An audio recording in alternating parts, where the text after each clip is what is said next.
नाज़रीन आदाब, मैं हूं उमाद और आप देख रहे हैं मेगा मीडिया बिहार। अभी हमारे साथ शगुफ्ता अजीम साहिबा हैं और ये जेडीयू नेत्री हैं। पूर्व में 2020 में अररिया से विधानसभा कैंडिडेट भी रही हैं और अभी आगामी विधानसभा आम चुनाव 2025 में जो बिहार का होने जा रहा है उसमें जेडीयू की संभावित विधानसभा प्रत्याशी भी हैं।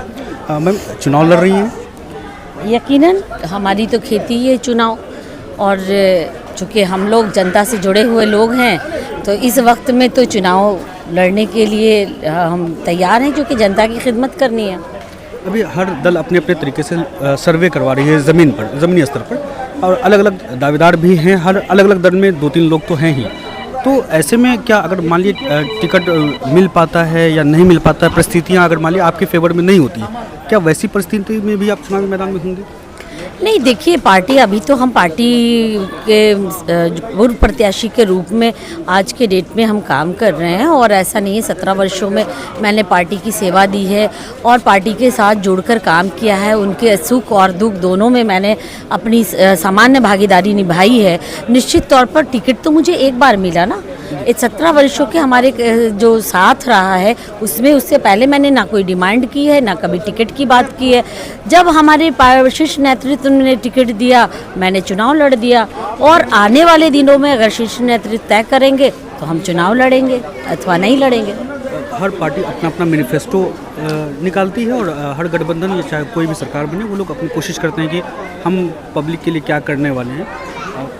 उस मैनिफेस्टो के अलावा क्या आपके पास कोई अपना एजेंडा है चुनावी मैदान में उतरने के लिए? बिल्कुल, अररिया में विकास के काम करने के बहुत सारे रास्ते हैं, और अररिया अभी भी विकास की वो जो हमारी जो लकीरें, जो विकास की आज़ादी का सपना था, अररिया अभी भी कई विकास की राहों से महरूम है।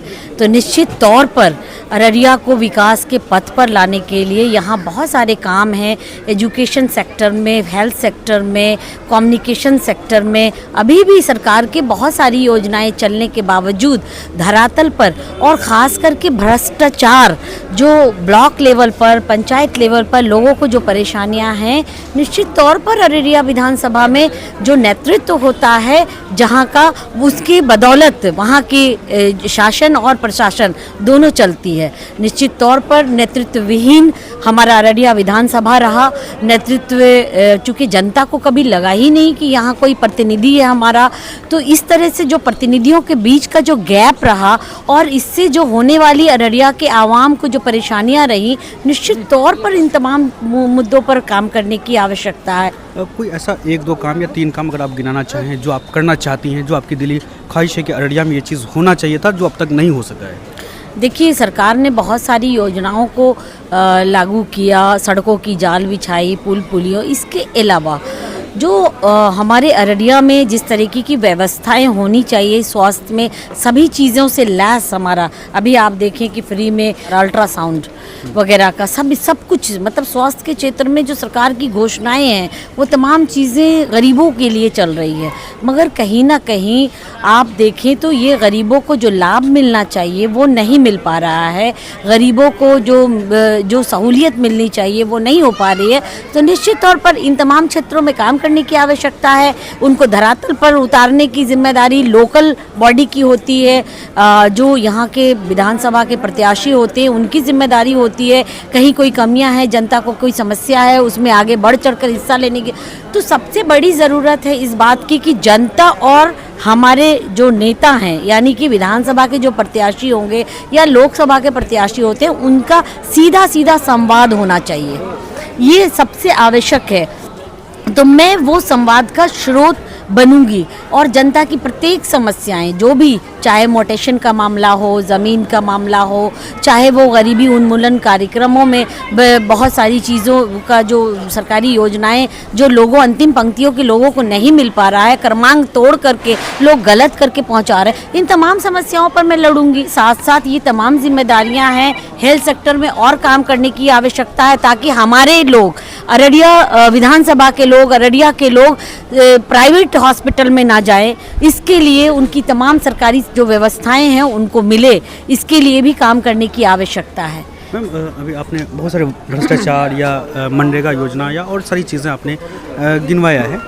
ठीक है। तो इस दरमियान एक सवाल जो मेरे जहन में आ रहा है कि आपने मुझे लगता है कि अररिया ज़िला परिषद का 2 बार प्रतिनिधित्व भी किया है। और वैसे तो 25 सालों से लगभग आप और आपके हस्बैंड जो हैं जिला परिषद चेयर हैं। ऐसे में क्या लगता है कि मनरेगा योजना और ऐसी चीज़ों पे आप बात कर रही हैं कि जिसमें तो ज़िला परिषद को भी लेकर के लोग कंफ्यूज्ड हैं कि मैम चेयरमैन रह के भी उस वक्त नहीं कर पाई और अब उनको और भी मतलब उससे आला ओहदे पे जाने की ज़रूरत महसूस हो रही है। बहुत अच्छी बात आपने कही हमाद। आपने जो सवाल किया है लोगों की शायद इस बात से शायद बहुत सारे लोगों का जो दिमाग में वरगलाहट जो हो रही है वो शायद दूर हो सके, कन्फ्यूजन दूर हो सके, क्योंकि ज़िला परिषद की एक सीमित दायरे हैं और ज़िला परिषद नहीं, मॉनिटरिंग बॉडी अलग बात है, बट मॉनिटरिंग बॉडी में आप मॉनिटरिंग के मजबूत जो तरीके होते हैं, जो प्रोटोकॉल्स हैं, वो सरकार द्वारा अब तक पंचायती राज में नहीं बन सका। तो आप मॉनिटरिंग जब करने जाते हैं तो आप खुद शिकार हो जाते हैं, आप कहीं ना कहीं दुष्प्रभाव के आप उसके मतलब शिकार हो जाते हैं। अगर कार्रवाई नहीं होती है तो आप बदनाम हो जाते हैं कि ये गई थी मॉनिटरिंग करने, इनके रिपोर्ट पर तो कोई कार्रवाई नहीं हुई, तो हो सकता है ये भी करप्ट थी, ये भी संलिप्त थी, इस तरह की चीज़ें होती हैं। तो जो पंचायती राज अधिनियम के तहत जो कानून बना, उस कानून में बहुत सारे कुछ का कटौती हुआ है और हमारे टाइम में जो कानून था उस कानून को इम्प्लीमेंट होने के लिए सरकार से हम लोगों ने अनुरोध भी किया कि ताकि जो एक मजबूत प्रोटोकॉल होना चाहिए, जिला परिषद का एक मजबूत प्रोटोकॉल होने से ही ये कार्रवाई सुनिश्चित है। उनकी इंडिपेंडेंट बॉडी अगर पदाधिकारी अगर नहीं नियुक्त किए गए तो निश्चित तौर पर वो काम नहीं कर पाते हैं।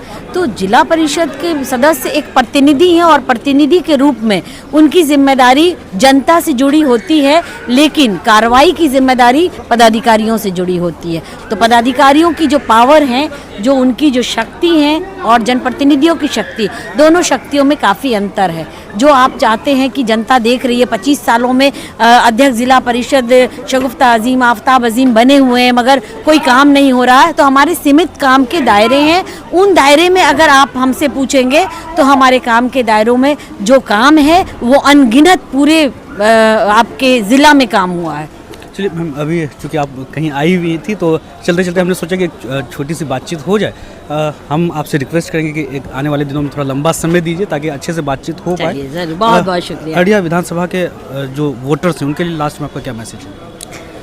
मैं अररिया विधानसभा की जनता से यही कहूँगी कि आप किसी के बहकाने में आप अपने मत का प्रयोग अगर करते हैं तो वो एक 5 सालों का एक मजबूत आपका एक वादा है, एक विश्वास है, और इस विश्वास को आप एक झटके में किसी के बहकावे में, किसी के झांसे में, गलतफहमी में अपने मत का दुरुपयोग ना करें, उसका सदुपयोग करें, लोगों को पहचानें। जो नेता आप चुनना चाहते हैं उस नेता को आप अच्छी तरीके से परखें और तब अपना वोट दें, ताकि मैनिफेस्टोज पर तो सब काम कर रहे हैं, सब अपने अपने पार्टी के लोग अपने मैनिफेस्टोज पर काम कर रहे हैं, सब कहते हैं कि हम तथाकथित हम ईमानदार हैं, हम अच्छे हैं, आप मुझे वोट दीजिए, लेकिन पहचानना जनता को है कि कौन ईमानदार है और कौन काम करने वाला है, कौन काम करने वाला नहीं है, कौन बेईमान है, किस तरह की बात करते हैं। आपने देखा होगा 2020 के चुनाव में कितने झांसे, कितने गलत बातों से लोगों ने वोट लिया। इस बार वैसी गलती ना करे जनता सतर्क रहें और अपने मतों का सही जगह उपयोग करें। चलिए, बहुत शुक्रिया मैम, आपने अपना